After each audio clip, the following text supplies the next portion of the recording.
রাগ। প্রায় সময় আমরা বলতে শুনেছি, এই অমুকজনকে দেখেছিস, খুব রাগীও, একবার রেগে গেলে আরও 2 সেকেন্ড হুঁশ থাকে না। এমনিতে দেখবি মানুষটা খুব শান্ত, কিন্তু রেগে গেলে মেজাজ হারিয়ে ফেললে কি করবে আর বুঝতে পারে না। মানুষের 5টি শত্রুর মধ্যে এটি একটি: কাম, ক্রোধ, লোভ, মায়া, মাৎসর্য। 5টির মধ্যে এটি একটি বড় শত্রু, ক্রোধ মানে রাগ। এই জিনিসটি আপনার জীবনকে বিষণ্ণ করে তুলতে পারে। লক্ষ্য করে দেখুন না, পরিবারে কেউ না কেউ এরকম থাকেই। তার সাথে চট করে কেউ মিশতে চায় না, কোনো সৎ উপদেশ থাকলে দিতে চায় না, কারণ জানে তো সে শুনবে না, সে নিজের তাসিরে চলবে। এছাড়াও অনেকে দেখবেন আছে যে রাগটা দেখায় শুধুমাত্র নিজেকে প্রমাণ করার জন্য, একটা ফলস অ্যাটিটিউড, একটা অহংবোধ। ভাবে যে আমি এইভাবে যদি একটু রাগ দেখিয়ে বা মানুষের সঙ্গে একটু মেজাজ নিয়ে যদি মিশি বা চলি, তাহলে আমার ইম্পর্টেন্স বজায় থাকবে। হ্যাঁ, এটা কিছু জায়গায় একটা পার্সোনালিটি ডেভেলপমেন্টেরই একটা পার্ট, কিন্তু সেটা হয়তো শুরুতে রাগ ছিল না। সেটা কি ছিল? একটা শান্ত বোধ, চুপচাপ বোধ, স্থির বোধ, গাম্ভীর্য বোধ। হ্যাঁ, যেটাকে আমরা নর্মালি অ্যাটিটিউড বলে জেনে থাকি। সেই বোধটা থাকলে মানুষের ইম্পর্টেন্স সত্যি করেই বাড়ে। কিন্তু ধীরে ধীরে কখন যে এই অ্যাটিটিউডটাই একটা রাগে পরিণত হয়ে গেছে, সেই ব্যাপারটি হয়তো তারা নোটিসই করেনি। কারোর ক্ষেত্রে দেখা যায় এই ব্যাপারটা শুরু থেকেই থাকে, তাকে কিছু তৈরি করতে হয় না। বিশেষ করে অ্যাস্ট্রোলজিক্যালি দেখেছি, মঙ্গলের ডিস্টারবেন্স বা রাহু বা রবির ডিস্টারবেন্স যাদের থাকে, তাদের এই অহংবোধ, রাগ, এইসব জিনিসগুলো খুবই বেশি নোটিস করা যায়।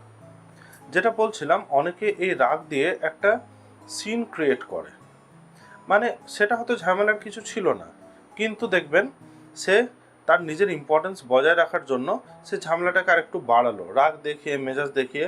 আদেও হয়তো সেই কথাটা বলার দরকার ছিল না, সেখানে সেই কথাটা অপ্রয়োজনীয়, কিন্তু সেখানে সেই কথা তুলে, সেই প্রসঙ্গ তুলে সে রাগ ঝামেলা সৃষ্টি করছে। এইসব মানুষদেরকে দেখা যায় যে যদি কেউ চেক না করে বা সে নিজে নিজে চেক না করে, তাহলে অনেক বড় বিপর্যয়ের দিকে এই মানুষগুলো এগিয়ে যায়।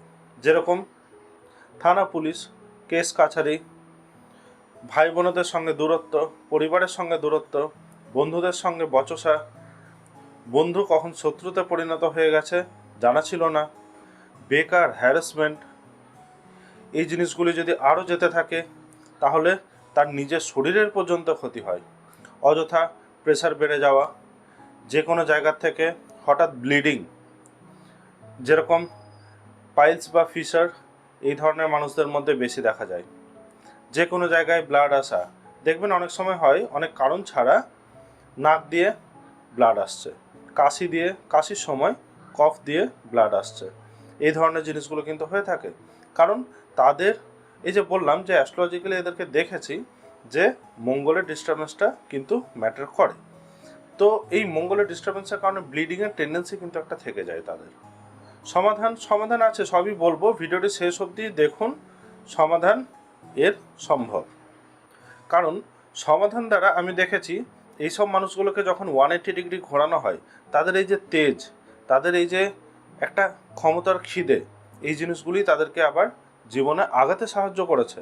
যেরকম ধরুন রাগ, দেশ, এইসব জিনিসগুলিকে যে কন্ট্রোল করতে পেরেছে, দেখবেন সচরাচর তার বন্ধু প্রচুর হয়, সে একটা ক্ষমতাপ্রবণ জায়গায় গিয়ে পৌঁছায়, মানুষ তার কথা শুনে চলে, রেসপেক্ট করে, এক ডাকে 100 জন হাজির হয়।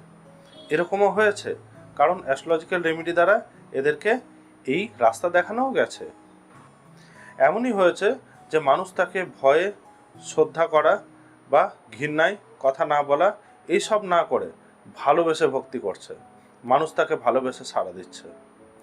আপনিও কি চান এরকমটা? দেখুন না, পরিবারে যদি কারোর এই ধরনের প্রবলেম হয়ে থাকে, তাকেও ঘোরানো সম্ভব অ্যাস্ট্রোলজিক্যাল পার্সোনালাইজড রেমেডি দ্বারা। আপনারা হয়তো এই শারীরিক সমস্যা যেগুলো বললাম, সেগুলোর জন্য প্রচুর ডাক্তার দেখিয়েছেন, এক একটা প্রবলেমের জন্য এক একটা স্পেশালাইজড ডাক্তার দেখিয়েছেন। আর এই রাগ কন্ট্রোল করার জন্য এটাকে হোমিওপ্যাথিক্যালি বলা হয় syphilitic tendency, self destructive tendency. তো এই রাগ কন্ট্রোল করার জন্য মেডিকেশনও আছে। তো যেটা বলছিলাম, শরীরের যে রোগগুলোর ব্যাপারে বললাম, এই জিনিসগুলো আমাদের এখানে শ্রেয়ান হোমিও কেয়ারে ডক্টর সায়নী সফল ট্রিটমেন্ট করে থাকে।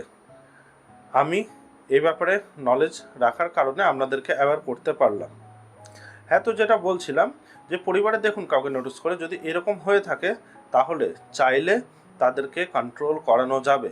তাদের এই যে তামসিক স্বভাব, এই ক্রোধ, বিকৃত চিন্তাভাবনা, অবাস্তব কল্পনা, অপ্রয়োজনীয় ঝামেলা, এই সব জিনিসগুলোর থেকে তাদেরকে কিন্তু এড়ানো যাবে। কম বয়স থেকে বেশি দেখা যায়, কিন্তু বয়স্কদের ক্ষেত্রেও দেখেছি পার্সোনালাইজড রেমেডি দ্বারা সম্ভব। আপনারা এই ধরনের সমস্যা সমাধানের জন্য হয়তো অনেক জ্যোতিষীর কাছেও গেছেন, যেরকম বললাম যে আপনারা এই রোগগুলোর জন্য বিভিন্ন ডাক্তারের কাছে গেছেন, তো এই সমস্যার সমাধানের জন্য বিভিন্ন জ্যোতিষীর কাছেও গেছেন। হয়তো দেখা যাচ্ছে যে আপনারা জাস্ট গতানুগতিক কিছু রেমেডি পেয়ে গেছেন। আর যারা জ্যোতিষীর কাছে যাননি, তারা হয়তো দেখা যাচ্ছে যে ইউটিউব, ফেসবুক বা বিভিন্ন সোশ্যাল মিডিয়া প্ল্যাটফর্ম ফলো করে ফ্রি রেমেডি কিছু ইউজ করেছেন, যাতে লাভের লাভ সেরকম কিছু হয়নি। কিন্তু এটা হবে তখনই সম্ভব যদি পার্সোনালাইজড ওয়েতে রেমেডি প্রেসক্রাইব করা যায়, যেটা আমি এখানে শ্রেয়ান হোমিও কেয়ারেই আমি বসি। এখানে আমি আমার ক্লায়েন্টদেরকে এইভাবে প্রেসক্রিপশন করে থাকি। ফলে আপনারা একই জায়গাতে সব রকম সমাধানও পেয়ে যাচ্ছেন, অ্যাস্ট্রোলজিক্যাল প্লাস মেডিকেল। তাছাড়াও এইসব মানুষদের কিন্তু ভালো করে দেখবেন যে ওই ফোঁড়া ফুসকুড়ির সমস্যা, যেহেতু ব্লিডিং টেন্ডেন্সি থাকতে হবে, এই ধরনের সিমটমগুলোও কিন্তু ম্যাচ করবে। ফোঁড়া ফুসকুড়ির সমস্যা, তাড়াতাড়ি চুল পেকে যাওয়া, শরীরে বিভিন্ন জায়গায় ঘা পাজরা এসব হওয়া, স্কিনের একটা প্রবলেম থাকা, এই জিনিসগুলো কিন্তু থাকে। হ্যাঁ, তবে তার সঙ্গে কনস্ট্যান্ট হচ্ছে ব্লিডিংয়ের সমস্যা। শরীরে যে কোনো জায়গা দিয়ে ব্লিডিং হতেই হবে। মিলিয়ে দেখুন। যদি এই ভিডিওটি ভালো লেগে থাকে তাহলে অবশ্যই লাইক করুন ও বিভিন্ন প্ল্যাটফর্মে এই জিনিসটা শেয়ার করুন, যাতে সবাই অ্যাওয়্যার হয়। কারণ এই ব্যাপারটি হয়তো আপনারা এর আগে কখনো পাননি, যে এক জায়গাতে এরকম আমি সব কিছু পাবো, প্লাস পার্সোনালাইজড ওয়েতে রেমেডি পাবো, ট্র্যাডিশনাল থেকে একটুখানি আলাদা। আর আমার এই চ্যানেল ও পেজটি ফলো ও সাবস্ক্রাইব করে রাখুন, যাতে ভবিষ্যতে আপনারা এই ধরনের ক্রিয়েটিভ ও ইনফরমেটিভ কন্টেন্ট পেতে পারেন। আমাকে যদি কনসাল্ট করার হয় বা ডক্টর সায়নীকে যদি কনসাল্ট করার হয়, স্ক্রিনে দেওয়া ডিটেলসে আপনারা যোগাযোগ করতে পারবেন। আমি অ্যাস্ট্রোলজি পার্ট অনলাইন অফলাইন দুটো প্ল্যাটফর্মেই দেখে থাকি।